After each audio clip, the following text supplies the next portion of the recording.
Hello mga B!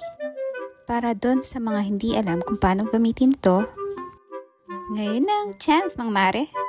Siyempre una, buksan mo muna yung tab. Alangan naman sarado pa, gagamitin mo na. Isama mo na rin tanggalin yung plastic sa ibabaw. Depende na sa inyo kung aasin nyo siya all the way. Ngayon, using the spatula, siyempre gagamitin mo siya para alisin yung wax from the tub. Medyo matagas nga pala yung wax, mga mare. Just so you know. And since sobrang tigas talaga ng wax, hindi ko siya matanggal using the spatula. So I use my hands instead kasi mas madali.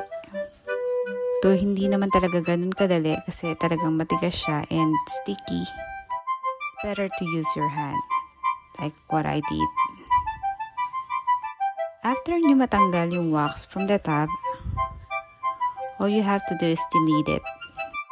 Kailangan nyo talagang i-knead siya hanggang sa mag-iba yung kulay niya.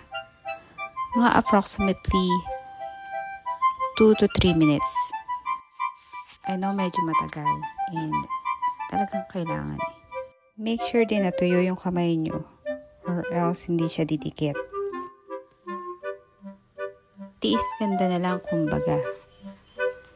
And patience is really a virtue. Since medyo matagal siya, i-speed ko na lang tong video na to.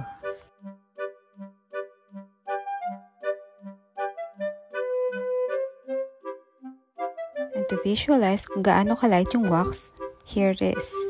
Since hindi ko na-play yung video, pinapahid ko siya, here it is na lang. Skip na lang natin yun. Stay pahid mo lang din. Bilang ka ng 5 seconds, then hila.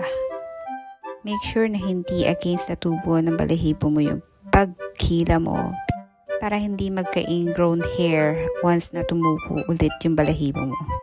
If hindi mo nakita yung balahibo kasi masyado siyang manipis. But all in all, maganda siya and very smooth na yung skin after the waxing. Para doon sa mga gustong itry to, ano pang hinihintay nyo? And for those sa mga naguguluhan pa rin, meron din siya instructions sa likod. So, what are you waiting for? You know what to do.